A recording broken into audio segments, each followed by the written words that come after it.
Familia y adicciones. Si se dan cuenta, bueno, el hecho de empezar a hablar acerca de las familias y las adicciones, como les decía, pareciera que solamente es el síntoma, ¿no?, de una persona, pero yo he visto también sus presentaciones que han hecho, ¿no?, a lo largo de este trabajo que también es muy importante porque la constancia hace que nos vayamos capacitando, es darnos cuenta que todo está integrado. La que sigue, por favor. Finalmente, el consumo de sustancias es uno de los problemas de salud en el mundo con grandes repercusiones, ya que tiene un impacto no solamente a nivel individual, sino también a nivel familiar y a nivel social. Ayer hacíamos un Facebook Live justamente del tema del consumo de cristal. Nos acompañó un psiquiatra y entonces empezábamos a abordar el tema y decíamos que el consumo de cristal actualmente se está posicionando como una de las sustancias de mayor consumo a nivel mundial, a nivel nacional e incluso a nivel local, ¿no? Y nos preguntamos, bueno, ¿cómo es posible si esto sucedía antes en Estados Unidos, en la frontera, ya está sucediendo aquí? Bueno, porque parte, ¿no?, de la situación social hace que de pronto la venta, la distribución empiece a permear en lugares más cercanos a nosotros. Y entonces ahí es donde empieza como este engranaje en donde lo social, ¿no? Puede ser que la familia está teniendo valores, estructura, dinámicas, reglas, pero de repente la situación social hace que podamos de pronto tocar en ciertas circunstancias en donde las cosas están saliendo de control. La que sigue, por favor. Nosotros podemos hablar desde diferentes posturas de cómo se va integrando una familia. Al final, una familia siempre va a ser como esas personas con las cuales tú estás compartiendo un espacio. Ahora, en estas nuevas formas de estructurarnos, por ejemplo, hay estudiantes que viven con roomies, ¿no? Y estos roomies se vuelven familia porque pasan de todo juntos, conviven, comen, realizan actividades, ¿no? Entonces, la familia es esas personas que comparten y que están relacionadas en un espacio físico y que pueden ser esas personas que están ahí, pero también tenemos familia que puede estar extendida y que comparten pues ciertas características que nos hacen y nos cohesionan. Podríamos hablar de la familia de origen, que es de donde venimos, ¿no?, de nuestros padres, abuelos, la familia extensa, que son los otros familiares, la nuclear, que es la que vamos conformando, la reconstituida, la monoparental, familias numerosas, homoparentales, adoptivas, de acogida, sin hijos, con hijos, ¿no? Entonces esto hace que no tengamos una regla que nos diga cómo es que deben de constituirse las familias y qué se debe y qué no se debe hacer. Sin embargo, puede haber ciertas pautas que nos pueden ir permitiendo ir estructurando lo que nosotros tenemos en nuestras familias. La que sigue, por favor. La familia va a tener siempre pues unas funciones que nos van a permitir pues relacionarnos. Entre ellas están las funciones biológicas, que es que nacemos indefensos, de hecho somos de los únicos, bueno, de los seres animales que requieren de mayores cuidados durante mayor tiempo. Y entonces nace un bebé y nuestra piel, lo que necesitamos alimentarnos, es algo que necesita ser cuidado. Sin embargo, a veces las formas disfuncionales en las cuales nos estamos relacionando hacen que este bebé pueda tener 30 o 40 años y sigamos como manteniendo los cuidados como muy precisos sobre ellos. Nos da la equidad generacional, regulación de actividad sexual humana. Ahí es donde empezamos a aprender ciertas formas de relacionarnos y entonces es la función social. Ensayamos nuestras conductas, ¿no?, de ensayo y error. Se dice que justo los niños juegan y entonces en este juego empiezan a aprender las reglas sociales y empezamos a tejer nuestras redes. Entonces hay familias que pueden tener un gran apoyo de redes institucionales, como pueden ser la iglesia, la escuela, algún grupo, ¿no?, de deporte o de alguna otra actividad que pueden ir fortaleciendo el sistema familiar. Y estas como grupos a los que nos vamos adhiriendo pueden tener, como siempre, perspectivas favorecedoras y otras que no. Y ahí nos vamos formando como ciudadanos, ¿no? La función psicológica tiene que ver con esta construcción que vamos haciendo de nuestra autoestima. Nosotros no nacemos con la autoestima, como seguramente lo han revisado. Es algo que se va creando a raíz, ¿no?, de las experiencias que nosotros vamos teniendo a lo largo de nuestra vida. Y entonces va teniendo un impacto en la forma en cómo nos relacionamos. Y va a tener mucha relevancia la figura de apego, el soporte psicológico y emocional que vamos teniendo.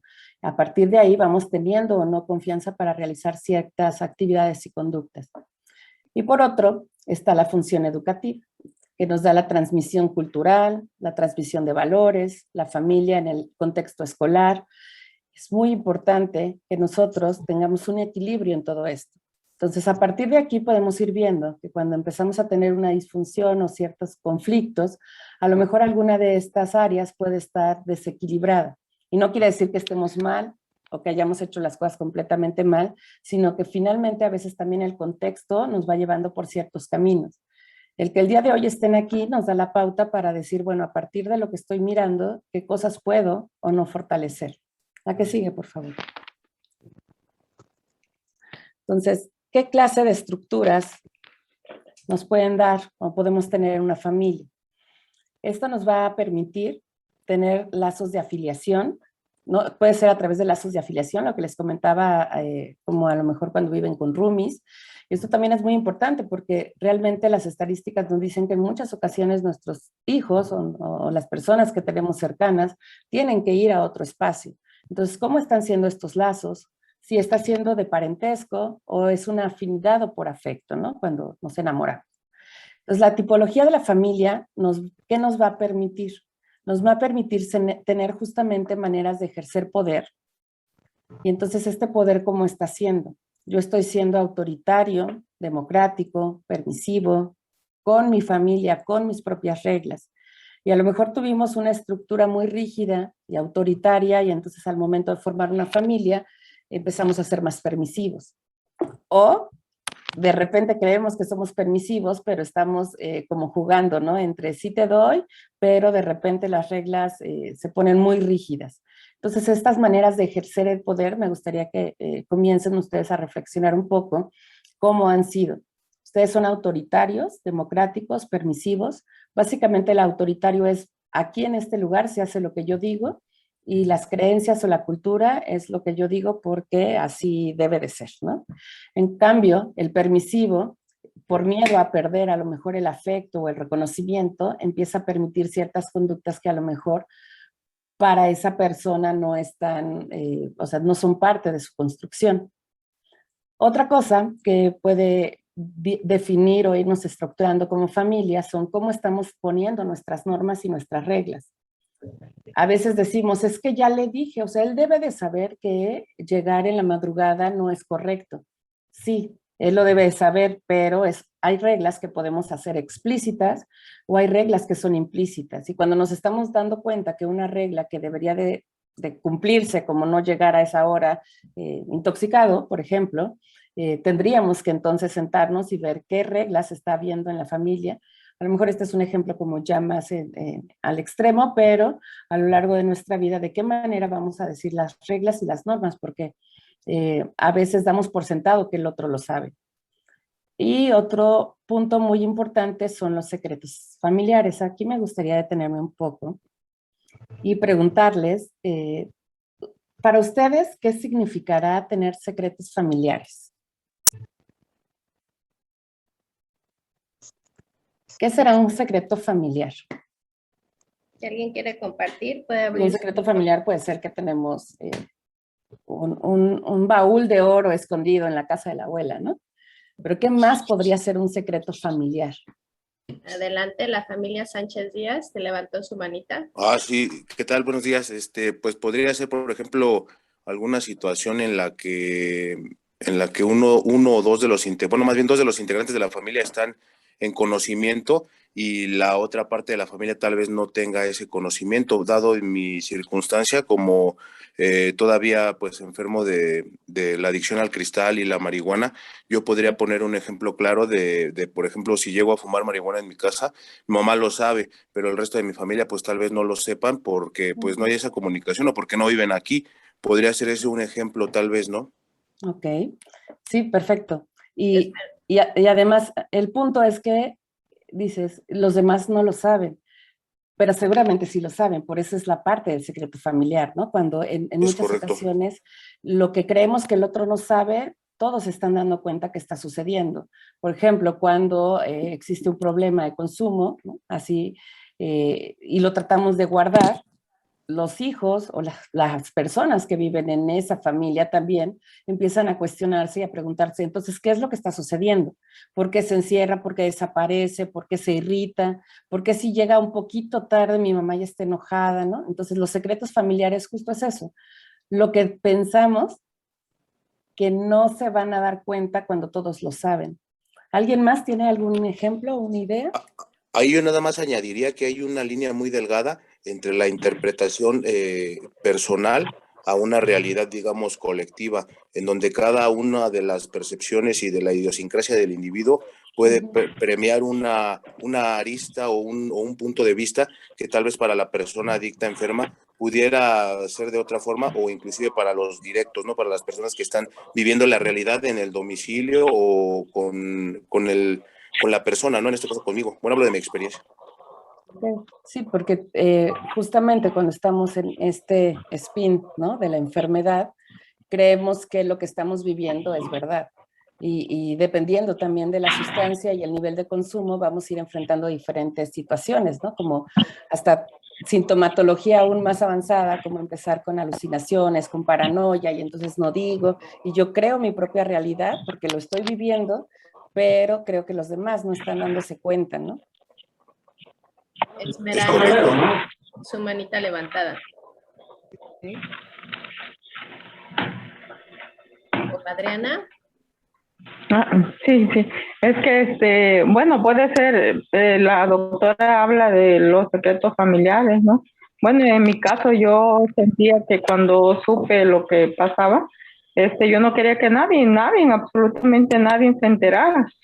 Y la verdad, todos me preguntaban qué está pasando, qué esto, y yo no, pues nada, que se fue de vacaciones, interné a mi hija, y uno piensa que es un secreto nada más entre papá, mamá y algunos hermanos. Bueno, en este caso de mi mamá, que fue la que me apoyó mucho, fue también la que supo, pero otros familiares yo decía que no, que no se enteren, o sea, por miedo, no sé, por qué van a decir, y hasta la fecha quizás, pero al final siento que sí, se llegaban a dar vueltas por ¿cómo le diré? Por las formas, pues, como dice que ella no sale, que ella no la veían, que ella no esto. Al final ellos sacan su propia conclusión, o por terceras personas se enteran, pero pues no sé si a eso se refiere, que pues Sí, creo sí, que no justamente. llega a ser un secreto en 100% por ejemplo, familiar, pues, porque ¿cómo cada quien como... sería, exacto, y cómo sería el que está viviendo este secreto, el que lo está ejerciendo, el que no está, el que está otra vez cubriendo, ¿no? Como en esta codependencia, él, es que se fue de vacaciones. ¿Cómo lo vivió usted? Pues la verdad yo sentía, al momento en que me preguntaban, yo sentía resentimiento. Okay. Sentía que ya lo saben y nada más se quieren burlar, o nadie me va a ayudar como quiera. Y sí, era mucho mi enojo hacia las personas que me preguntaban, pues.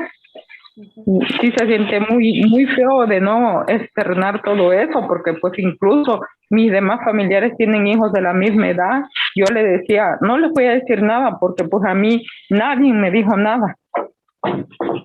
Okay. Sí, No, es y además muy... entran otros puntos que justamente lo que les decía anteriormente, las normas y las reglas que se dan en las familias, no nada más se dan en unas familias, o sea, como en la familia nuclear, también se va a dar en las familias extendidas. Entonces, las reglas, las normas, las formas de relacionarnos, de expresar el afecto, están a veces como dadas por nuestras creencias.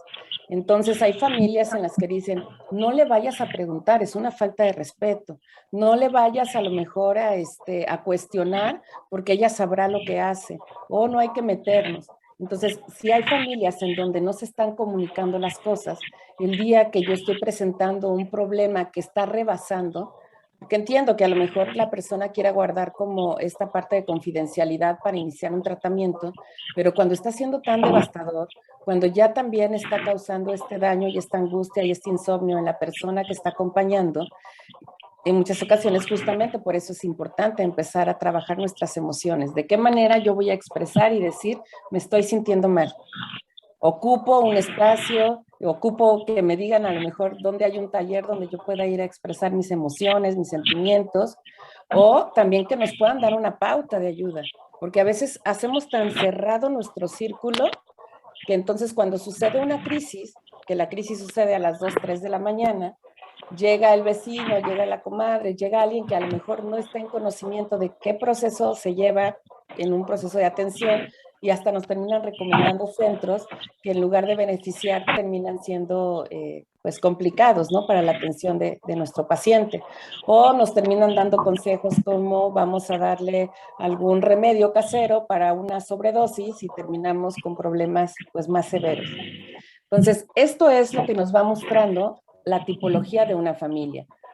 Vayan pensando, o sea, si pueden tener ahí como una libretita, y entonces anoten, o sea, de qué manera yo he ejercido el poder dentro de mi familia. ¿Cuáles han sido las normas o reglas fundamentales que se tienen? Va a haber ciertas reglas que, digamos que no son negociables, ¿no? Hay reglas que podemos negociar y hay cosas que tenemos que aceptar en una familia. A lo mejor si esta familia es una familia de la costa veracruzana y grita y habla fuerte, a lo mejor aunque yo quiera que sean estilo nórdico donde no hablan o alemanes serios, ¿no? No va a suceder porque es parte de nuestra cultura. Entonces hay cosas que tendremos que aceptar de la dinámica de nuestra familia, ¿no? De que somos a lo mejor 30 y hacemos una gran fiesta, o somos una familia chiquita y no hacemos fiesta. Hay cosas que son negociables y cuáles cosas no han sido negociables en mi familia.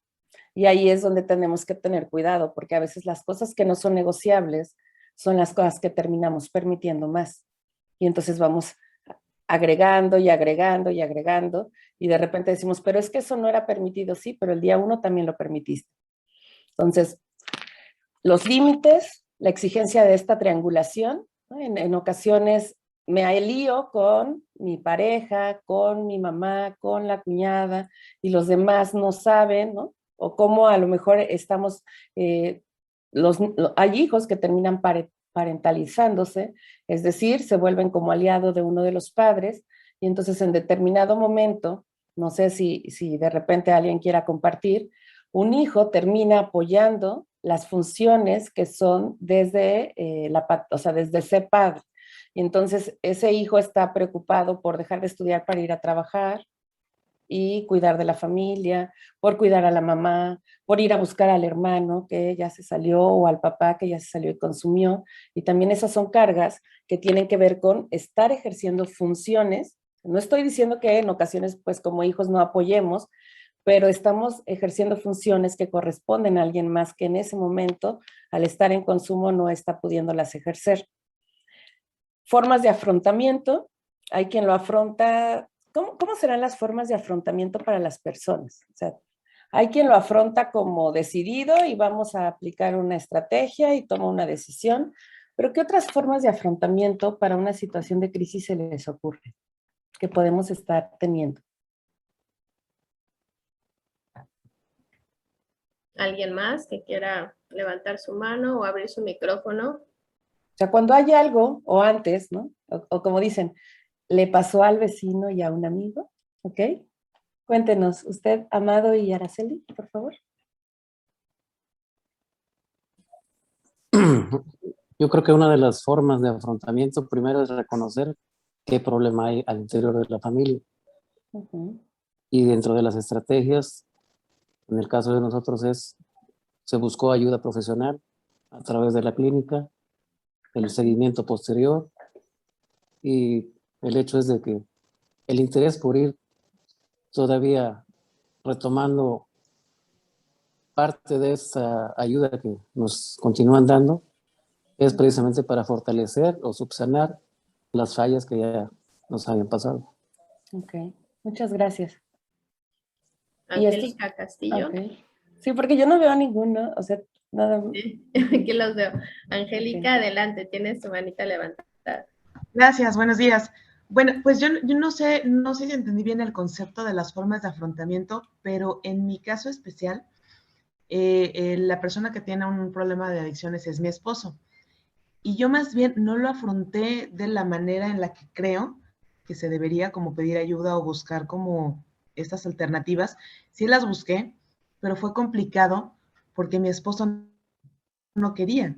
Y entonces mi recurso fue mejor alejarme, como bien decía la psicóloga Paula, yo me alejé y decidí mejor que mi núcleo fuera muy cerrado y guardarme prácticamente como el secreto para mí, o sea, entre mi suegra y yo, y nada más. O sea, mi manera de afrontarlo no fue buscando ayuda, sino fue más bien como quedarme yo con lo mío y ahí.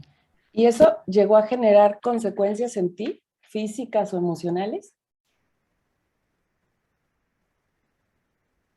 También desarrollé ansiedad, me alejé muchísimo, no pedí ayuda. Yo pensaba que pues a lo mejor solamente con hacer oraciones y pedirle mucho a Dios podía resolverlo, pero la realidad es que no, no fue así. Siempre fue como en incremento, siempre fue como conductas cada vez más complicadas y que ponían en riesgo pues en riesgo la vida de mi esposo y la de mi familia también. Okay. Entonces, ahora, gracias a Dios y afortunadamente gracias a ti, ya mi esposo va a atención, ya tiene como todo este contexto, ya está informado, ya acepta, por supuesto, la ayuda, va a un grupo de AA y también va a atención psiquiátrica, y pues afortunadamente bien. Y yo, por mi parte, porque también fue como un daño colateral, tanto mi hijo como yo, pues estamos como en ese proceso de terapia. Yo estoy como en un proceso de terapia, y el tema de mi hijo, que me gustaría a lo mejor más adelante, si es posible, saber qué se puede hacer con ellos, cómo podemos apoyarlos. Ok, muchas gracias. Mari Carmen. Hola, buenas tardes. Mira, yo pienso realmente que es un problema muy grave, que uno huye a él, a la realidad. En primera, hablo en forma personal, es un desconocimiento de las adicciones, en sí del consumo de sustancias. El alcoholismo, pues ese siempre como que ha estado más presente en la sociedad, ¿no? Ahora, el problema aquí también es la sociedad, porque la sociedad tacha muy mal a las personas adictas. A los consumidores, mira, es un drogadicto, mira, somos muy buenos para señalar a esas personas.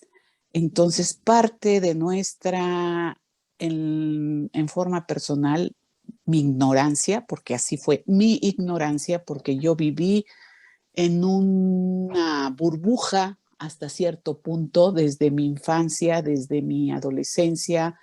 Sí sabía de la marihuana, pero un día hasta comenté en un concierto, huele muy feo, y me dijo mi hermano, cállate, es esto.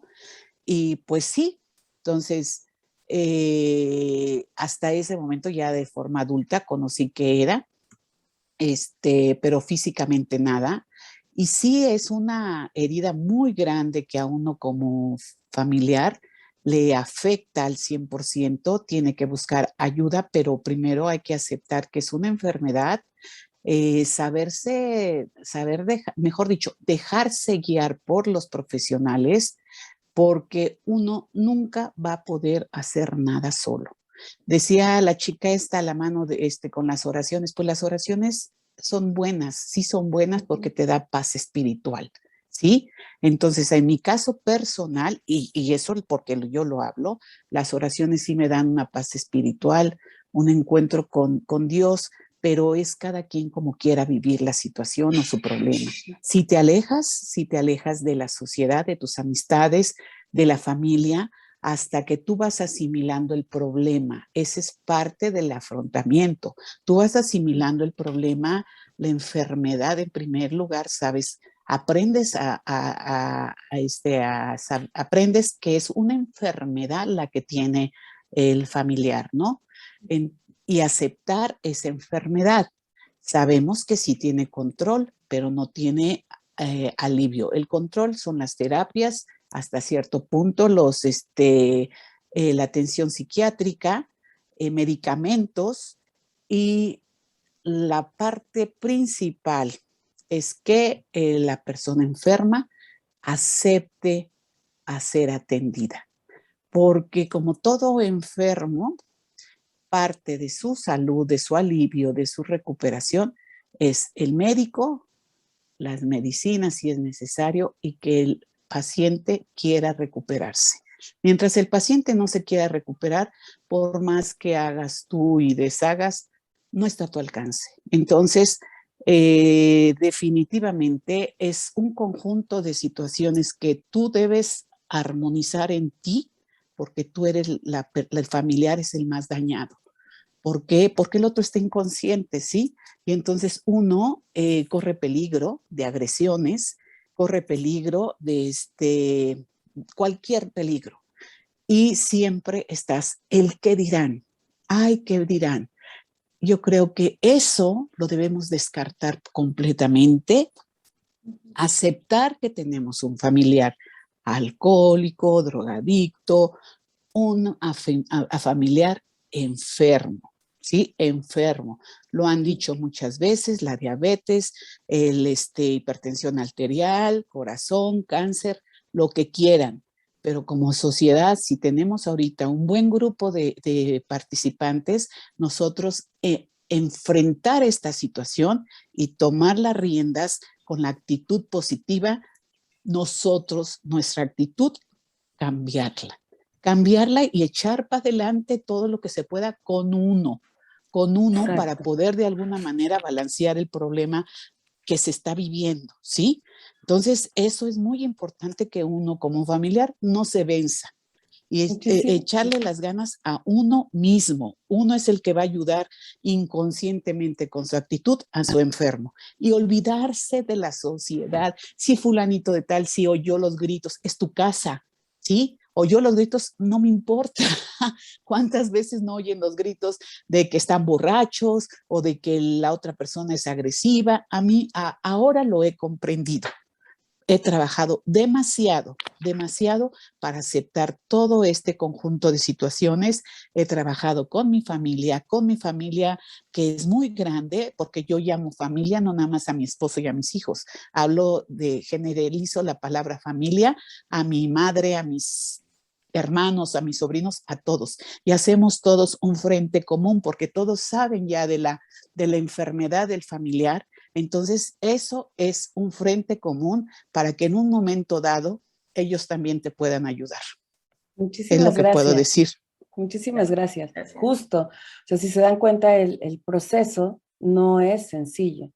Y la idea de este tema es que ustedes puedan reconocer qué cosas dentro de la estructura familiar también podríamos empezar a lo mejor a flexibilizar, ¿no? Porque, por ejemplo, cuando hablamos de estas formas de afrontamiento, a lo mejor ahorita están siendo más adecuadas, pero también las formas de afrontamiento tendrán que ver con la capacidad teórica, o sea, como la información verídica, firme, importante que tengamos cercana. Y a veces la información que tenemos es información que tiene que ver más con maneras que en este momento, frente al consumo de sustancias que estamos teniendo, no están siendo suficientes. Necesitamos apoyarnos de más cosas. Decían, el consumo de alcohol, a lo mejor hemos estado acostumbrados a lo largo de la historia, que tiene un patrón de consumo y que tiene pues dificultades importantes, pero ¿qué sucede cuando nos enfrentamos también como familias a consumos de sustancias que ni siquiera conocemos cuál está siendo su proceso en el cerebro y lo que está afectando? De pronto decíamos, claro, si es un paciente que está consumiendo alcohol, por lo regular pensábamos solo en grupos de ayuda mutua, solo en el psicólogo. Actualmente es importante que tengamos una valoración que sea integral, que haya un psiquiatra que pueda ir acompañando justamente estos síntomas que se están presentando en el usuario, ¿no? Y ir cambiando nuestros conceptos, ¿no? Usuario de sustancias a alcohólico, a drogadicto. ¿Por qué? Porque cuando nosotros nacemos no estamos consumiéndolo. Entonces, conforme va pasando el tiempo, es algo que yo decido consumir. Si yo digo soy, ¿no? Drogadicto para siempre, va a haber un punto en donde es parte de mí. Si yo digo soy usuario de esta sustancia y un día dejo de consumirla, sigo siendo yo, ¿no? Y claro, es una enfermedad que es crónica, es progresiva, es letal, ¿no? El consumo de sustancias, pero que cuando se llega a parar el consumo, pueden empezar a funcionar diferente. Pero ¿qué sucede si la dinámica en la familia no mejora? Entonces tenemos formas de afrontamiento, expresiones del afecto.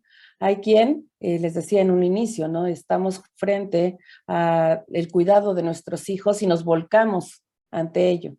Y entonces dejamos poco espacio para que el otro respire, para que tome sus propias decisiones. Y en el momento en el que ven como una orillita en la cual pueden salir, se van, ¿no? Y dejan de escuchar. Y bueno, los mitos y creencias existentes alrededor de lo que debe o no ser una familia, o muchos de ustedes lo han comentado ahorita. No lo voy a decir porque ¿qué va a pensar las demás personas? Y por eso es importante hablar de este tema de secretos familiares, porque el secreto que ustedes tan fielmente están guardando es de dominio popular. O sea, la gente lo sabe, los vecinos se han dado cuenta, hay pautas de comportamiento que pues son importantes considerar y saber también a quién le voy a contar y de qué manera lo voy a contar. Porque también a veces contamos las cosas a personas que pueden, en lugar de ser un aliado, tener esta mirada, ¿no? De juzgar y entonces limitarnos en las decisiones que vamos tomando. La que sigue, Marta, por favor. Entonces, nosotros tenemos un ciclo de vida familiar. Este inicia cuando empieza, bueno, la soltería, jóvenes independizados. Claro que estas etapas han ido cambiando a lo largo del tiempo, sobre todo porque estamos frente a una juventud y a un sistema social que no se da de la misma manera, ¿no? A veces dicen, bueno, es que ahora los chicos de hoy no se quieren casar, pero ahora accesar a una vivienda es mucho más complicado que hace algunos años. Tener una base o tener un respaldo económico es más difícil y entonces por eso tienden a vivir a veces hasta como entre amigos, que es mucho, facilita más las cosas. Pero bueno, hablando como teóricamente sería, estamos en una etapa de soltería y entonces la familia, que son esta pareja, se unen y son parejas recién casadas sin hijos. En este punto es muy importante empezar a delimitar cuáles son las reglas, cuáles son las normas, qué sí, qué no, cómo se va a involucrar o no mi familia de cada uno de los integrantes de la pareja. Y son cosas que a veces nos saltamos. Por eso es importante la parte del noviazgo, en donde vamos comulgando si nuestros valores, nuestras reglas, nuestra forma de ver la vida se parece. Porque como les comentaba hace un momento, hay puntos en donde hay cosas que no van a ser negociables. A lo mejor si yo tengo la idea de formar una familia y de repente mi pareja dice o decide volverse de otra religión diferente a la mía, pero para mi familia es muy importante la religión, de qué manera yo transito a este cambio. Y pueden ser cosas que sean negociables o no, como a lo mejor a lo que se dedique el familiar, ¿no? O tu pareja, si va a entrar a lo mejor pues en conductas delictivas o en infidelidades, ¿no? O sea, aquí es donde se ponen las reglas, se dicen las cosas. Y a partir de ahí empieza a crecer la familia y entonces hay hijos menores de 6 años. Si ustedes tienen hijos, podrán recordar que ha sido una de las etapas más complicadas, ¿no? Cuando vienen los hijos. ¿Por qué? Porque esta pareja que estaba cercana, uniéndose para formar una familia, necesita, no es que quiera, necesita invertir tiempo al cuidado y a la crianza de los hijos. Y entonces hay una pequeña o en ocasiones una gran separación entre los esposos. Y entonces de pareja se vuelven padres. Y olvidamos cuál era la función de estar como pareja y entonces nos volcamos sobre los hijos. Todas las energías van hacia ellos. Y entonces tenemos diferentes etapas, con niños en etapa escolar, con niños en primaria, con niños que empiezan a ser más independientes y empiezan a buscar cómo lo quieren hacer, su plan de vida. Pero si a lo largo del tiempo, estas familias a lo mejor tienen una mamá que estuvo volcada sobre los hijos, la idea de esta independencia puede empezar a dificultarse. Y son cosas que empiezan a suceder, por ejemplo, una mamá que está volcada sobre el hijo tiene una dificultad en secundaria, ¿no? Una dificultad, a lo mejor la maestra lo regaña o lo van a reprobar. Y entonces va y lo salva, ¿no? Va, habla con la maestra, salva el año y después empieza a haber más problemas y vamos y lo salvamos. Y puede llegar un punto en donde el tomar una decisión de un plan de vida se le puede dificultar de tal manera, porque justo si el consumo de sustancias empieza en una etapa que es escolar, en donde el cerebro no ha terminado de desarrollarse por completo, evidentemente los jóvenes empiezan a tener problemas de atención, problemas de concentración, problemas de juicio. Y entonces, si yo no me puedo concentrar, no puedo aprender. Y si no puedo aprender, probablemente voy a tener menos ganas de ir a la escuela y aquí se presenta mucha deserción escolar. Y entonces viene una etapa que nosotros llamaríamos como de nido vacío, en donde nuestros jóvenes no se están pudiendo ir de casa, no solamente por el contexto social de las pocas oportunidades que existen, sino también porque a lo mejor hubo esta deserción y entonces el oficio o el plan de vida que tenía para él empieza a diluirse. Y bueno, entonces tenemos esta etapa que es una etapa de crecimiento para la familia y en donde se supondría que los padres ya se quedan en casa nuevamente y hay un reencuentro. En la familia de un consumidor puede ser que esto no ocurra de esta manera. La que sigue, Marta, por favor.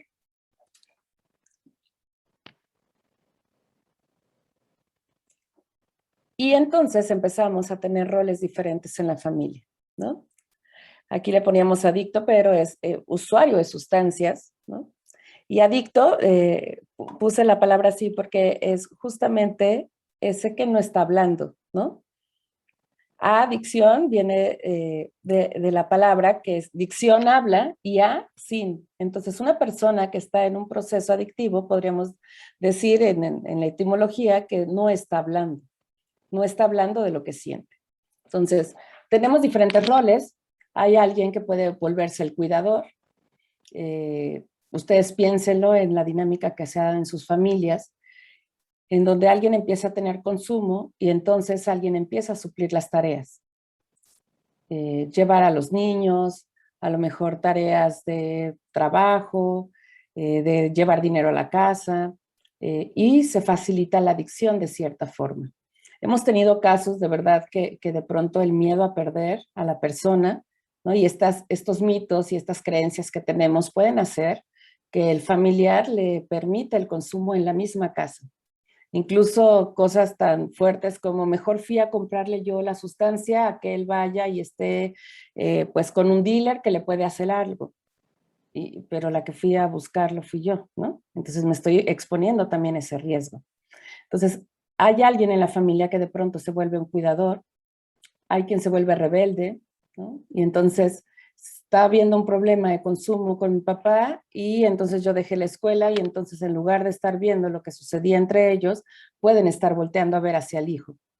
El desentendido, el que está en una familia y dice, bueno, yo estoy bien, a mí no me pasa nada, pero finalmente también está aislándose y no sé si ustedes han visto, pero hay quien no se involucra. Y entonces hay alguien que tiene esta sensibilidad para decir esto que está sucediendo es tan grave y la familia está llorando y sufre y está, ¿no? Pero hay quien dice, pues lo decidió y se aparta. ¿Esto por qué lo hacemos? No lo hacemos porque unos querramos más u otros menos, sino son justamente las formas en las cuales vamos afrontando. Y entonces decimos, como estoy tan preocupado, me voy a entregar y voy a ayudar y voy a buscar estrategias, pero a veces también es importante que podamos tener una distancia y parar en ciertas ocasiones. O sea, parar en el sentido de que yo no puedo resolver sola únicamente lo que el otro necesita. La que sigue, por favor. Y se vuelve duro y se vuelve fuerte para los padres, ¿no? Y para los familiares. Pautas funcionales, conscientes o inconscientes, que organizan los modos de interactuar de una familia.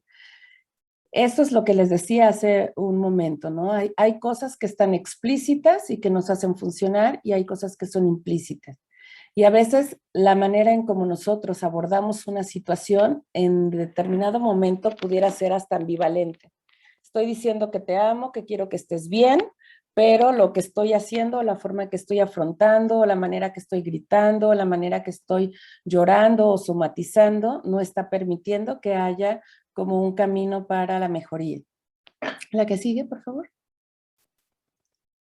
Entonces, podríamos decir que existen diferentes factores que podríamos llamar de riesgo y factores de protección. Y que ustedes pudieron estar viendo, ¿no? A lo mejor al inicio o en este proceso en el cual ustedes están aprendiendo, pueden empezar a identificar. Y entonces, ¿de qué manera hoy, no antes, no pensando que lo hubiera hecho diferente, sino hoy puedo empezar a hacer las cosas distintas. Uno es empezar a identificar el consumo en la cercanía de la familia y de los amigos. Hay ocasiones en las cuales el desconocimiento justamente de estos procesos de consumo hacen que digamos, bueno, pues él ya dejó de consumir, pero en la casa seguimos manteniendo a lo mejor las botellas o seguimos bebiendo, ¿no? Seguimos haciendo ciertas conductas que pueden disparar el consumo del otro. Y pensamos, no, pues es que a él le toca. Entonces hay cosas que tenemos que hacer en conjunto para que la estructura pueda permanecer mejor. Factores de protección, ver un adecuado control de impulsos y entonces ver si solamente está haciendo el consumo o está habiendo un trastorno dual. Un trastorno dual es como esta enfermedad que está en comorbilidad con lo que le está sucediendo. Hay ciertos trastornos, ya después le diré a Marta que les comparta una liga. Ayer hablábamos con un psiquiatra, el doctor Rocha, en donde nos decía, hay ciertas como trastornos de personalidad o ciertas características que pueden estar previas a un consumo y que a lo mejor no detectamos, como puede ser el trastorno de déficit de atención, hiperactividad, que en el momento que el adolescente llega justo a la adolescencia y prueba las sustancias, pues tiene una mejoría aparente y siente un descanso de esto que está sucediendo en su cerebro por la sustancia, pero el riesgo es que tiene una consecuencia secundaria que es este proceso adictivo. Entonces, una vez que la persona para de consumir, tenemos que ver qué es lo que está sucediendo. Si a lo mejor hay un trastorno depresivo por ahí, ¿no? Que está también favoreciendo, o si hay ansiedad, o si ha a lo mejor tenido otros trastornos que no fueron identificados antes porque justamente el consumo los estaba cubriendo. La disponibilidad de las sustancias, que finalmente es como esta parte de la supervisión, aunque, bueno, la tecnología nos ha alcanzado y hay muchas formas de accederlo. El ciclo vital, ¿no? Y entonces detenernos y decir, ok, el consumo de la sustancia de mi hijo inició en la secundaria o en la prepa. Y entonces pasan los años y los padres nos quedamos con esta idea de estoy apoyando a mi hijo adolescente. Y a veces el tiempo ya pasó. Y entonces, ¿cómo me ubico yo como papá para poder seguir ejerciendo mi paternidad, pero entendiendo que el ciclo de vida de mi familiar ya no es el mismo que antes? Estilos de afrontamiento ante las pérdidas también puede ser una situación de riesgo. Políticas de detección de consumo de sustancias en la escuela, baja autoestima, contra redes de apoyo y ver qué redes de apoyo estamos ofertando en nuestras familias y de qué redes de apoyo en este momento me puedo ayudar.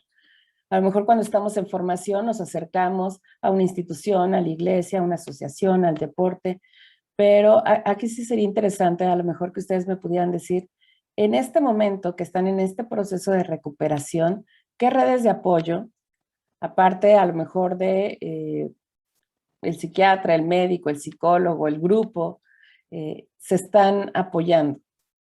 ¿Qué más se necesita para empezar otra vez a funcionar? Y si solamente la persona que está en este proceso de recuperación debería de ir a una red de apoyo, a un grupo, o también la familia, y no solamente hablo de AA y Al-Anon. ¿A qué más nos podemos acercar justo cuando estamos en esta recuperación? ¿Alguien que quiera compartir? Bueno, yo quisiera compartir que creo que es necesaria una actividad física o una actividad creativa, o sea, una actividad que le guste a la persona que esté padeciendo pues una situación de este tipo en su vida. En mi caso, pues sí he encontrado lo que nos enseñó en algún momento la psicóloga Mari Carmen, la parte de la olla de estrés, donde pues cada actividad o cada escaparate, por así decirlo, genera una valvulita, ¿no? Dentro de la persona, porque sí es un cúmulo de muchas circunstancias que la mente se enferma y es pues también sanar el físico, la mente y el espíritu. Yo creo que es algo que es integral y es también parte mucho de cómo interactuamos inclusive con las personas que conocemos en el día a día, porque también eso nos transmite un ejemplo pues de obrar bien, ¿no? Y de ser personas correctas de corazón, o sea, que a uno le llene el pecho, saber que está obrando de manera correcta que ante uno mismo. Y como compartió la señora, no sé su nombre, la verdad, pero sí también quisiera agregar esa parte donde el cambio sí es correcto, viene de uno mismo, y cada uno de los individuos que formamos la sociedad pues tenemos esa parte, esa dicha de comenzar de nuevo, pero también de ya no pasar sobre la misma situación. Entonces, eso es lo que quería agregarles, que las actividades y el poder siempre saber conscientemente que se tiene que generar voluntariamente y de deleite un cambio para las actividades, para inclusive dónde vive, cómo vive uno, el tener organizado, el limpiar todo eso, pues como enfermo nos va dando una sanidad, ¿no? En 360, es lo que quería compartir. Ok, muy bien. Y justamente eso, ¿no? Que en muchas ocasiones empezamos este proceso de recuperación y no solamente va a ser de la persona que esté en consumo, ¿no? Como bien dices, uno se da cuenta de las cosas que empezó a hacer mal y empezó a hacer mal porque empezaron a dificultar la vida, pero también que empezamos a perder o sea, como las metas que nosotros teníamos. Y no solamente la persona que está en consumo, sino en muchas ocasiones también la familia. O sea, ¿cuánto tiempo dedicó la mamá, el papá, el tío, a lo mejor la pareja, a este cuidado intenso hacia el otro? Y empezamos a perder en muchas ocasiones a lo mejor hasta nuestros hobbies o nuestros planes de vida. ¿Alguien más que nos quisiera decir como a partir de la recuperación del otro y mi propia recuperación como familiar, qué cosas han empezado a hacer ahora? ¿O qué les gustaría empezar a hacer?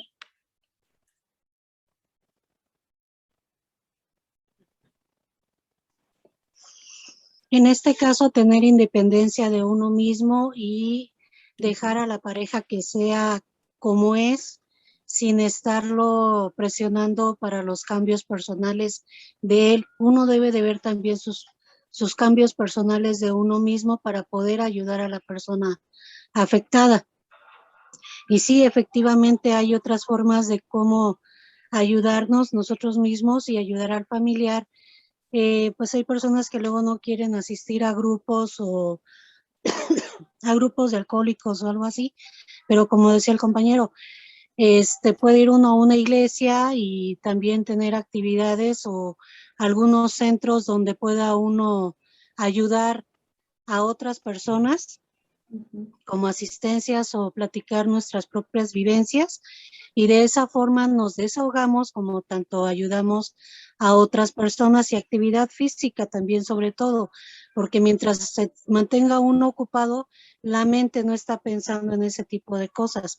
Al contrario, tiene uno pensamientos positivos y va cambiando uno su forma de pensar, también con la lectura y también asistir principalmente a las pláticas psicológicas, ¿no? Que eso es lo que también ayuda, y puede ser como una esponja, absorber todo lo que es para beneficio de uno mismo, y de esa forma ayuda a uno al entorno familiar como a la persona afectada. Okay, muchas gracias. Y dices algo muy importante, que en muchas ocasiones nuestra necesidad de que el otro se mejore hace que todas las miradas estén puestas sobre él. Entonces también cuando ponemos una mirada en nosotros, y como lo decía hace un momento una persona que participó, la ansiedad que empieza a estar en nosotros, el insomnio, la angustia, eso es también algo que es importante de manejar y que aprendamos a responsabilizarnos de yo estoy afrontando desde mi angustia y entonces ahora me tengo que hacer responsable de cómo empezarla a manejar. Muy bien, la que sigue, por favor.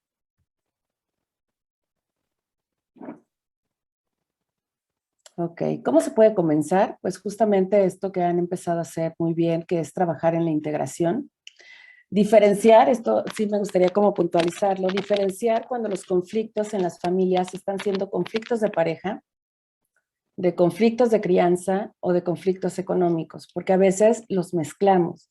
Y entonces un conflicto de pareja involucramos a los hijos, incluso si por ejemplo hay situaciones de infidelidad, los involucramos y consciente o inconscientemente, ¿no? A veces decimos, no le dije nada, pero podemos hacer que haya cierta triangulación o que pueda haber pues una unión entre los padres y los hijos, y entonces pues eso no estaría adecuado porque finalmente empieza a distorsionar lo que sucede en una familia.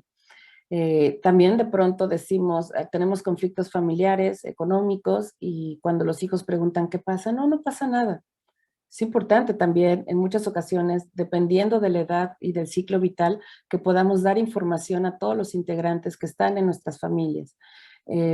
Ahora con el tema de la pandemia, por ejemplo, cuando hablamos de duelos en personas adultas mayores, ¿no?, que pierden a su pareja, hay hijos que dicen, no, yo no le voy a decir a mis papás porque pues se puede poner mal, o como que sobreprotegemos lo que el otro pudiera llegar a sentir. O sea, no solamente con el adicto, sino en muchas ocasiones hasta con nuestros padres, enfermedades crónicas. Entonces es importante que nosotros podamos empezar a hablar las cosas que están sucediendo de forma clara y de forma firme, y que sepamos que también el otro, porque esa es una trampa de la codependencia, ¿no? Pensar que yo puedo salvar al otro. Y entonces pensamos, o en este imaginario podríamos creer, que si yo lo protejo, lo puedo salvar. Pero eso es un tanto incierto y pues no es funcional, porque yo trato de salvar al otro de algo que seguramente él también puede enfrentar y lo puede afrontar. Entonces, esto de estar salvando al hijo, a la familia, porque no va a poder, pues puede ser algo que al final del día, en lugar de ayudarlo, empezamos a darle como más herramientas para que tenga miedo a no hacer las cosas. Y bueno, hay que trabajar, sí, con la relación con nuestros hijos, ya que en las características de consumidores se ha observado que las madres muestran mayores prácticas simbióticas que las madres, ¿no?, de pacientes esquizofrénicos incluso. ¿Y a qué se refiere con esto? Que nosotros damos en muchas ocasiones dobles mensajes. Por un lado digo, te amo mucho, quiero estar contigo, quiero lo mejor para ti, pero por el otro lado, ¿no?, las formas en las cuales nos estamos relacionando o le estamos brindando información a nuestros hijos o a nuestra familia está siendo contradictoria. Es a lo que llamamos madres esquizofrenizantes, ¿no?, que la dinámica hace que no entiendan, ¿no? Estoy muy orgullosa de ti, pero debiste de haber sido ingeniero. Sí, te quiero mucho, pero fíjate cómo tu primo está haciendo las cosas mejor que tú. Entonces, cuando nosotros damos un doble mensaje, lo que estamos haciendo es que la comunicación se empieza a distorsionar y eso nos puede llegar a enfermar. La que sigue, por favor.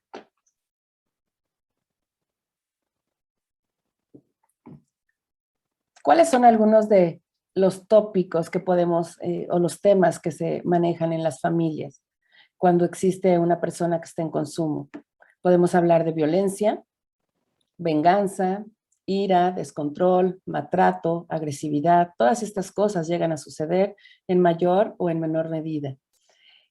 Sentimientos negativos como es la tristeza, la ansiedad, la ira, la depresión, la confusión, el placer y la felicidad.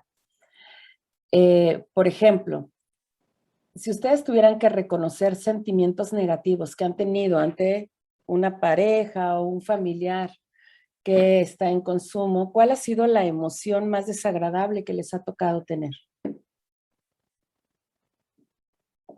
Porque aparte lo amo mucho y no quiero que le vaya mal, ¿no? Pero ¿qué emoción han llegado a tener?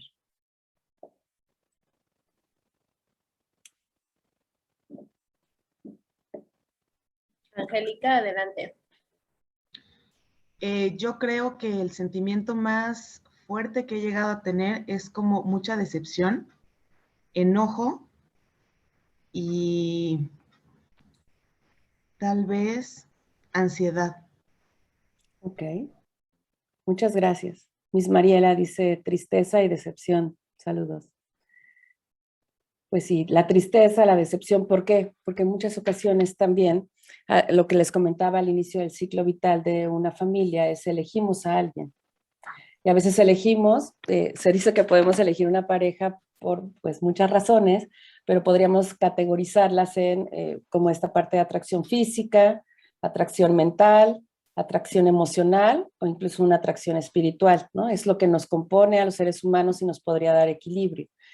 Pero cuando estamos en esta etapa de enamoramiento y pues en algunas ocasiones podríamos decir cuando estamos enamorados entramos como en un proceso de despersonalización, ¿no? Incluso dicen psicótico en el sentido de que nuestra percepción del otro se transforma.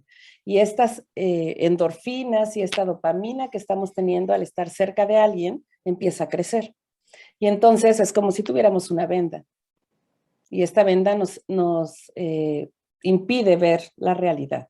Y entonces yo les preguntaría, ¿cuántas veces esta decepción también es no de la persona, sino de todo lo que yo deposité en esa persona para poderla idealizar y querer estar y poder, querer y poder estar con esa persona? ¿Ustedes creen que pueda de pronto llegar a ser así? O sea, que esta decepción también es proporcional porque en muchas ocasiones idealizo y espero tanto de la otra persona, pero desde mi creencia. Hace un poco así atendía a un paciente y entonces yo le preguntaba a la mamá, ¿qué hace su hijo? Y entonces me decía, no, es un flojo, no hace nada, solo quiere consumir, ¿no? Cuando tengo la entrevista con el joven, le pregunto cuáles son las cosas que le gusta hacer. Y él, incluso hasta en plataformas digitales, está subiendo música y bastante interesante, porque habla de sus emociones. Y entonces ahí nos preguntamos, el chico está teniendo una gran capacidad artística y posibilidades de hacer muchas cosas, pero no está haciendo como la mamá quisiera. Entonces, aquí en el trabajo de la familia es ver esa decepción que me está dando el otro, sí, claro, es ante una situación disruptiva, ¿no? De consumo, pero qué tanto también es todo lo que yo deposito en el otro de idealización y de esperanza y de lo que quiero que el otro haga. Georgina, adelante. Bueno, yo en mi caso, lo que yo llegué a sentir por mi hijo fue resentimiento. Y tiene razón lo que están diciendo, yo idealicé a mi hijo. Yo pensé que él iba a ser una persona, no sé, con una carrera, porque la verdad es muy inteligente, nada más que no supo llevar su vida. Y lo subí hasta que lo dejé caer. Él algún día me dijo que eso fue algo que también le afectó mucho, porque yo lo subí tanto que un día le dije, me decepcionaste, yo pensé que tú ibas a ser diferente. Eso es lo malo de idealizar a los hijos, ¿no? Y desgraciadamente idealizas a unos y a los otros no los tomas en cuenta. Yo en mi caso, por ejemplo, a mi hija, ella no aprendía por tantos problemas en la casa, tantas cosas. Y ahorita el que idealicé, pues se fue a un consultorio. Y mi hija, a la que siempre hice menos en esa forma, ahorita ya ella se me recibe de abogada. Entonces, no es bueno idealizar a nadie, la verdad, y eso fue lo que me pasó a mí cuando mi hijo me llegó a golpear, porque sí lo llegó a hacer. Fueron muchas decepciones tras decepciones, verlo cómo consumía y todo eso. Yo fui teniendo un resentimiento, primero fue coraje, después decepción, bueno, fueron muchas cosas hasta que yo sentí un resentimiento. Me dicen a mí que yo creé una barrera hacia él, porque a mí se me ha hecho muy difícil hasta decirle te amo, ¿no? La verdad, yo estoy trabajando en eso día con día. Ahorita desgraciadamente no he tenido mis terapias por falta de económico, pues, pero es malo idealizar a alguien, la verdad. Okay, muchas gracias. Y bueno, afortunadamente también esta pandemia nos ha permitido tener acceso a la información y a los grupos hasta vía virtual. Y es justo eso, ¿no? En ocasiones se idealiza y la otra parte de la familia queda en el aire. Y al final tendríamos que también preguntarle, ¿no? Y es como un proceso de análisis, ¿cómo ha sido para esa hija que ahora se va a titular? El proceso de haberlo hecho desde qué lugar, ¿no? Desde a lo mejor el enojo también o la tristeza, pero pues finalmente no se trata como de echarnos culpa de lo que no hicimos o creímos que no hicimos bien, sino más bien a partir de esto, de qué manera empezamos a funcionar distinto. Entonces, bueno, también otras características. Angélica Castillo tiene su manita levantada. Ok, adelante. Perdón, ya nada más era rápido para completar con la señora Georgina. yo estoy de acuerdo con ella. El hecho de que nosotros idealicemos a las personas nos deja en una posición muy cómoda y muy de víctimas. Entonces, tú eres el consumidor, tú eres el que aquí trae los problemas, tú eres el que se va, tú eres el que no da dinero. O sea, es como esta parte de yo le echo la culpa entonces al otro, pero ¿en dónde está mi responsabilidad como familiar? De yo no te apoyé, yo te idealicé, tú no me hiciste nada. Al final, yo fui la que tuvo una creencia contigo de una vida felices y una familia feliz para toda la vida. Pero cuando yo no me doy cuenta y no me hago responsable de lo que yo también afecta a la pareja o al familiar, yo creo que esa es una posición también muy cómoda en la familia en la que también tenemos que trabajar muy fuerte. Esa era la única aportación. Gracias. Muchas gracias, Angélica. Adelante. Bueno, yo veo a Amado y Araceli. Sí, coincido totalmente que el principal error que comete uno es idealizar precisamente, hacerse una idea de que el hijo va a ser así o que va a seguir unos patrones, digámosles, normales. Pero fíjate que un punto que nadie lo ha tocado y que en nuestro caso sí incurrimos en ese error sin saber las consecuencias, es hacer perdón la expresión, las malditas comparaciones. Que fíjate en tu primo, fíjate cómo ya avanzó, fíjate cómo se ha esforzado. Entonces como que se desvaloriza el propio esfuerzo que está haciendo él. Ese es un error garrafal que después cuando se da uno cuenta, pues trata uno de todo por qué recomponer el camino. Sí, claro, muchas gracias. Y además existe esta comparación y entonces empieza a crecer en uno una sensación de haga lo que haga no va a ser suficiente, ¿no?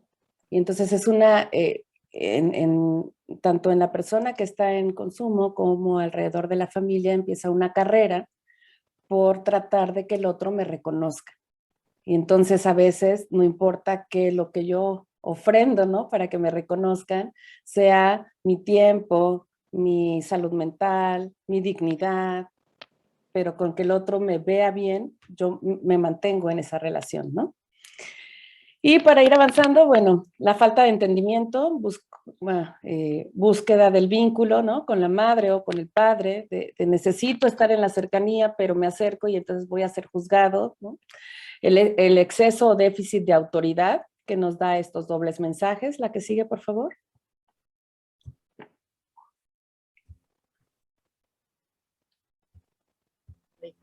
Ahí va. Que sí, ¿no? Como les decía al inicio de la plática, a veces decimos, es que pues la familia que me dijeron que tenía que ser es papá, mamá, hijos, casa comprada, ¿no? Con jardín, perro, auto, árbol, ¿no? Así es la foto, ¿no? Pero, ¿qué sucede si no es así? Si nosotros tenemos una familia monoparental, ¿en qué cosas pudiera fortalecerse? Uno, como le decía la compañera Angélica, ¿no? Yo me aislé y entonces no le conté a nadie mis problemas. Entonces, cuando existe una situación monoparental, podría venirnos muy bien ayudarnos de una red de apoyo. Y la red de apoyo a veces no solamente es la familia, pueden ser los amigos e incluso pueden ser las instituciones que nos puedan favorecer, que puedan saber que estamos atravesando por algo complicado y empezar a generar un vínculo seguro con el que sí está. Y a veces también es importante que, por ejemplo, en el desarrollo de un niño, nosotros al estar abordando o pasando por esto, pues estamos muy enojados, ¿no? Entonces, ¿de qué manera yo también le hablo del otro? O sea, en muchas ocasiones crecemos con esto de, es que el papá es, ¿no? Y decimos, pero yo no se lo dije a mi hijo. No se lo dije a mi hijo, pero lo platiqué por teléfono, se lo dije y él estaba dormido. Los niños son muy listos y se dan cuenta de todas las cosas, ¿no? Entonces, el hecho de que nosotros podamos favorecer que la imagen del que no está esté fortalecida, no digo que digamos mentiras, simplemente es importante que también el otro empiece a darse cuenta de qué es lo que ha sucedido y a lo mejor si es un niño pequeño no lo va a poder notar luego. Va a tener que tener un proceso de desarrollo para que tenga las herramientas suficientes para que también él pueda tomar sus propias decisiones. ¿Qué sí se puede hacer en una familia reconstituida? esto también es muy importante y nos hemos enfrentado a mucho en la consulta, no me dejará mentir las psicólogas que anden por aquí, Marta, ¿no? Cuando hay una familia reconstituida, en muchas ocasiones se le resta autoridad a la pareja que estamos teniendo, entonces existen dobles mensajes y empieza a haber dificultades incluso entre la pareja que quiere hacer una familia, pero hay cosas que puede o no puede decir, por eso las normas y los límites siempre tienen que ser muy importantes. ¿Qué pasa en la composición nuclear? Es importante generar el apoyo mutuo, el mayor ingreso y estabilidad económica, ¿no? En estas familias puede, pues, girar como el equilibrio, ¿no? De esta manera. Denme un segundito, voy a conectar la computadora, un segundito.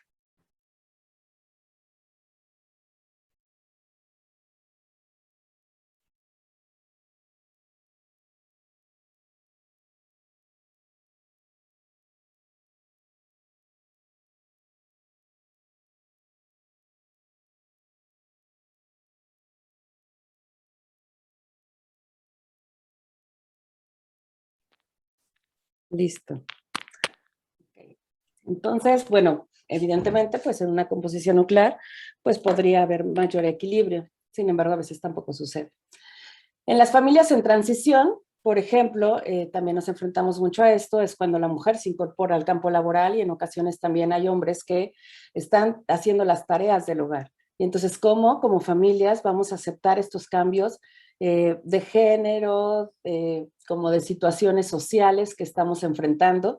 Porque también hemos visto que algunas situaciones que se van dando es el esposo se quedó sin trabajo y entonces la mujer entra al campo laboral y a partir de ahí empiezan a haber más dificultades y empieza hasta el consumo tener un motivo de explosión, ¿no? De cómo estamos afrontando las situaciones que estamos viviendo en la familia.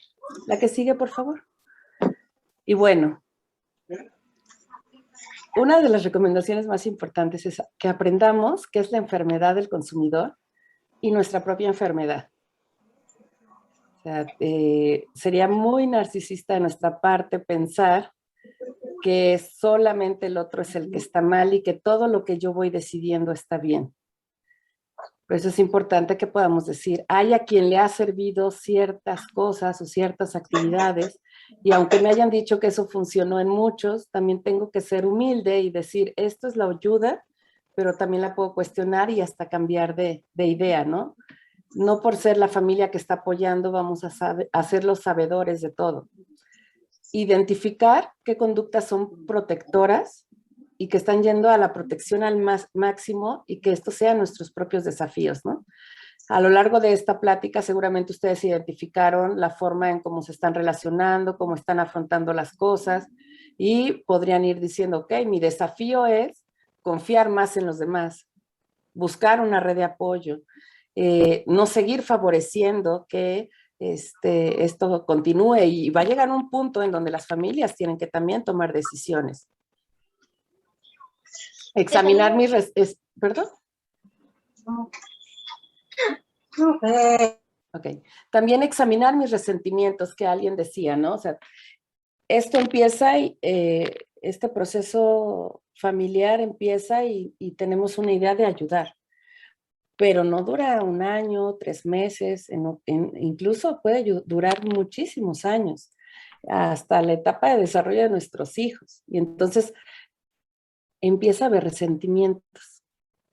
¿Cuántos de nosotros también hemos hablado de este resentimiento que empezamos a sentir hacia nuestros propios familiares? Y de qué manera yo lo voy a ir afrontando y reconociendo. Estar enojado con el que está consumiendo también se vale. Y eso no significa que he dejado de quererlo o he dejado de estar preocupado. Y bueno, cuando la codependencia se vuelve una obsesión por el consumidor. Y entonces de repente hemos volcado todas nuestras acciones hacia él y un día se va. Entonces cuando se va, pues yo con qué plan de vida me quedé. Reducir la expectativa va a ser muy importante y ir buscando el progreso. Para terminar, me gustaría decirles que en las familias que están en una situación complicada, aparece esto, que es la ansiedad. ¿Alguno la conoce?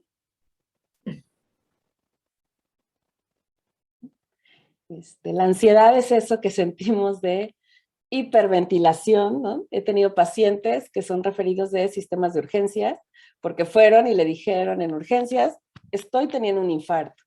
Le hacen el electro y resulta que está bien. Entonces, la ansiedad, levanta la mano Amado. Y dice, entonces, es un dolor intenso en el pecho y que realmente se vive, ¿no? O sea, está haciendo aquí. Puede haber sudoración, escalofríos, temblores, miedo, sensación de irrealidad, náuseas, hormigueo, sequedad, dificultad para la atención, la memoria, la concentración, tensión muscular. Eso es la ansiedad. Entonces, esta ansiedad se presenta en muchas ocasiones porque mi familiar no llega. Porque dijo que iba al grupo, pero ya se tardó y entonces yo tengo que verificar, dejar de hacer todas las cosas que tenía que hacer para acompañarlo al grupo. Y verificar que sigo mandando este mensaje de no creer en el otro, ¿no?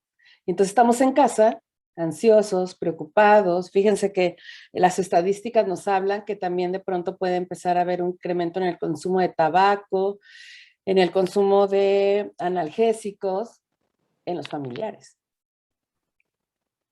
Incluso de alcohol. Bueno, ayer hablábamos con el psiquiatra Rocha, que incluso, por ejemplo, en el tema de cristal, hasta las parejas dicen, mejor me voy a consumir con él para cuidarlo, ¿no? Entonces, ¿cuáles pueden ser algunas recomendaciones para esta ansiedad que a veces puede llegar a presentarse en los familiares? Bueno, la ansiedad va mezclada con el insomnio. ¿Quién ha tenido insomnio? ¿Sabe de qué se habla? Y el insomnio, es que veo a Amado que nos, ¿no? Y no solamente, o sea, parece broma, pero yo les digo, el insomnio, la ansiedad pueden ser síntomas que se presentan en muchísimos cuadros, ¿no? Y, por ejemplo, la ansiedad nos impide conciliar el sueño, pero esto puede suceder, bueno, y no dormir causa más ansiedades, es un ciclo. Y podemos tener dificultades, a veces creemos que no, yo llego y me duermo, ¿sí? Puede haber dificultades para dormirte, o sea, conciliar primero el sueño, después a mitad de la noche pararte, o al final, a finalizar. Entonces hay gente que no puede dormirse hasta las 3 de la mañana, 4. Hay quien va, se duerme y a la 1 de la mañana se despierta y ya no puede volver a dormirse. O incluso hay personas que se levantan a las 4 de la mañana, 3 de la mañana y ya no pueden conciliar el sueño y entonces no duermen. Entonces, si no duermo y estoy presentando estos síntomas, pues imagínense cuando llega la persona de la fiesta, pues dirían, es una fórmula perfecta para el desastre, ¿no? Porque estoy descompensado, estoy ansioso, estoy enojado, irritable, y el que primero que se me atraviese. Entonces, como familiares de personas que están en consumo, pregúntense si ustedes han llegado a tener dificultades, incluso con más personas. O sea, ya me peleé en mi trabajo, ya tuve dificultades incluso hasta con el que va y me deja el gas, el agua, o sea, estoy enojada con todos, o enojado. Y entonces, para el tema del sueño, recomendamos tener horarios, limitar estimulantes en la noche, no medicarse solos porque, ¿no? Vamos y compramos ciertos medicamentos o a no sé quién le funcionó. Ejercicio, no pantalla, sobreinformación, y a veces sobreinformación, por ejemplo, no está mi familiar en casa y entonces me pongo a ver, no sé cómo le hacen, pero encuentran las páginas en YouTube, de todos los casos de cosas terribles que están pasando cerca de nuestra localidad. Y entonces el otro no está y creemos que le está pasando todo eso. Y bueno, finalmente el no dormir, pues quita esta parte del equilibrio. Si tenemos una crisis de ansiedad, entonces hay una técnica en donde lo que tenemos que hacer es contactar, ¿no? 5 cosas que yo pueda mirar, 4 cosas que pueda tocar, 3 cosas que pueda escuchar, 2 cosas que pueda oler y una emoción que pueda sentir. Esto nos puede cambiar el pensamiento a traernos aquí, porque una crisis de ansiedad, lo más complicado es que me da tanto miedo que puedo salir corriendo y entonces me pasa algo. Y a veces tenemos tanto miedo de que le pase algo a nuestro familiar que tomamos las llaves y nos vamos a buscarlos, ¿no? Y si no tengo coche o si estoy en una colonia peligrosa, no me importa. ¿Ok?